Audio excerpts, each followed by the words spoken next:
Question Period Canada, how you doing? Couple of questions for you. Do you know who Dr. Jordan Peterson is? If you don't, we'll get into that. And another is, do you think Trudeau maybe is a little wacky or something? Well, Dr. Jordan Peterson is a psychologist, an author, a commentator. He's very famous. He's known as one of the most frontmost Canadian intellectuals. He's really sharp and very articulate when he speaks. Well, he does a breakdown here on Justin Trudeau, and it ain't pretty, man. Justin Trudeau says he's a narcissist, says he's a sadist, says he's a Machiavellian, like some pretty heavy stuff, guys. So let's jump right into it and watch Jordan Peterson tear up Prime Minister Justin Trudeau, who's a goof, to say the least.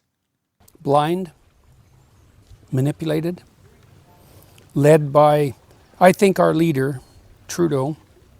I don't think I've ever heard him say a true word. Whoa. You know, and I'm not trying to be overly dramatic in that regard. I've met people in my clinical practice and otherwise who were temperamentally incapable of any gesture or any word that was actually genuine. And that's a consequence of long practice. I think he's at least narcissistic, at minimum. Nailed it. And I think he's enabled by the useful idiots of the liberal left. And I actually think that's a very widespread problem and probably more typical of Canada now than any other developed country, much to our chagrin. So there's a developing body of research on left-wing authoritarianism. Now, the social psychologists, who are a pretty woke bunch, denied that left-wing authoritarianism existed from the end of World War II until 2016.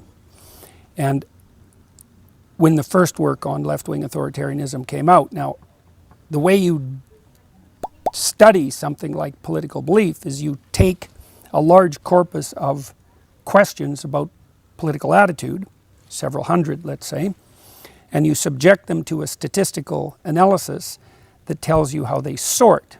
And so imagine you're likely to agree with one question, then you're more likely to agree with another related question. If you disagree with the question, there will be related questions that you're likely to disagree with. A sophisticated computer program, it's kind of a primitive AI system, by the way, can sort those questions, and then you can tell if there's a clump of them. And at the time, 2016, the idea that there was such a thing as a politically correct corpus of beliefs was derided as a right-wing conspiracy, so we decided to test that. And it was clear that you could identify a group of beliefs that were progressive, let's say, but then you could identify a variant of that that combined hypothetically progressive goals with authoritarianism, which was really the willingness to use fear and power and compulsion to force. So then there's an alliance, let's say, between compassion and force, and that makes you a left-wing authoritarian. Now, we looked at what predicted whether or not you would be a left-wing authoritarian, and we found that the biggest predictor was low verbal intelligence. Whew. Right, and it was a walloping predictor. It's not a more coincidence, is associated it? with left-wing authoritarianism than it was with academic performance. And those are basically the same thing, right? General cognitive ability and academic performance. So to find a relationship that was even more powerful was quite the shock. So when you ask yourself, how can people be clueless enough to buy the politically correct line, the answer is, well, they're not very sophisticated verbally. And so if you offer them a solution that's a one-stop fits-all solution, it's all power, then they buy that because it's a comprehensive explanation for the world. There's a self-serving aspect to it, and they have no capacity for critical thought. The second best predictor was being female. The third best predictor was having a feminine temperament, independent of whether you were male or female. So funny. And the next best predictor was having ever taken a course that was explicitly politically correct in its aims. This is all implied on Trudeau, so right? We were well on the way to publishing that, although that's when my career blew up, and it only ended up being produced in a master's degree format. But since then, there's been a lot of additional work done on left-wing authoritarianism. And so people have been looking at the relationship between left-wing authoritarianism and something called the dark, first triad, and then tetrad. Some heavy stuff, so guys. In British Columbia, there was a professor named Robert Hare, and Hare studied criminal psychopaths. He was really the first person to define psychopathy psychometrically. Predatory parasite is what a psychopath is, someone who will take what you have and will live off you if they can. That's a predatory parasite. And he studied the serious ones, the ones that were in prison, and hundreds of them. And then his students started to study subclinical psychopathy, so the same traits at a lower level in the general population. And there are different disciplines and industries that attract people with a more psychopathic bent. Media, politics, entertainment, medicine, possibly, especially surgery. We'll get back to that. And they found that subclinical psychopathy manifested itself in three manners. Narcissism, so that's the desire for unearned social status, right, and the desire for constant attention. Machiavellianism, so if you're talking to a Machiavellian, all he's ever trying to figure out is what he can get from you, and Nasty will stuff. craft his words accordingly, right? He used words instrumentally. And psychopathy, which we already touched on. And then, as a consequence of further analysis, the researchers ended up adding sadism to that because those three weren't bad enough. And so sadism is positive delight in the suffering of others.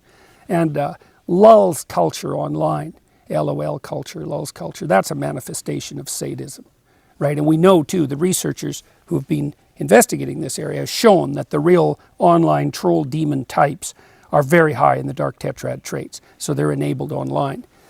Anyways, the relationship between dark tetrad personality traits and left-wing authoritarianism is so high that they're probably indistinguishable on the measurement front. And so what that means is that all this nonsense about compassion is the manipulations of snakes pulling in the useful idiots. We're talking about Trudeau here. That's what this interview is about. To, what would you say, to further their unbelievably narrowly self-centered and destructive agenda. And that's Canada in a nutshell. And Canadians are shocked by this, you know, because they're shocked into disbelief, I would say, because for 175 years or thereabouts, well, let's say since Confederation, we won't go back any farther than that, was 1867, 150 years, our institutions were reliable, derived as they were from Great Britain, which produced reliable institutions for all sorts of miraculous reasons. You could trust the political parties. The Socialists were a Labour Party. The Conservatives were a party of big business. The Liberals kind of played both ends against the middle and were centrists, and they were usually in power. And all things considered, that didn't work out too badly. You know, when we got tired of them, we could elect the Conservatives, which happened now and then federally, or the Socialists or the Conservatives, which happened fairly regularly provincially, and the whole damn country functioned well. The education system worked, the higher education systems were, you know, we don't have Harvard or Stanford, but all our universities were pretty damn good. No duds in the lot, really. Canada was a very stable, middle-class country with reliable institutions. Back in the day. And the media as well. Even CBC, the Canadian Broadcasting Corporation. When I grew up, it was fundamentally trustworthy. Probably tilted somewhat to the left, insofar as things were tilted towards the left, say in the 70s and so on. But you could assume that the journalists at CBC were journalists, not propagandists. And it was the same with, guys. We had CTV, which was the main private competitor. And the same thing obtained there. And that's all. Let's bring it back. To say that's gone is to say almost nothing. Canadians have no idea. Canada great again. I find it so funny, guys, to hear a psychologist, an internationally renowned intellectual like Dr. Jordan Peterson, describing Trudeau in those terms. Narcissist, Machiavellian, sadist, all of these crazy things. And if the shoe fits, wear it. He's Cinderella. Trudeau, the shoe fits, bud. And you have to go, man. Jagmeet needs to go.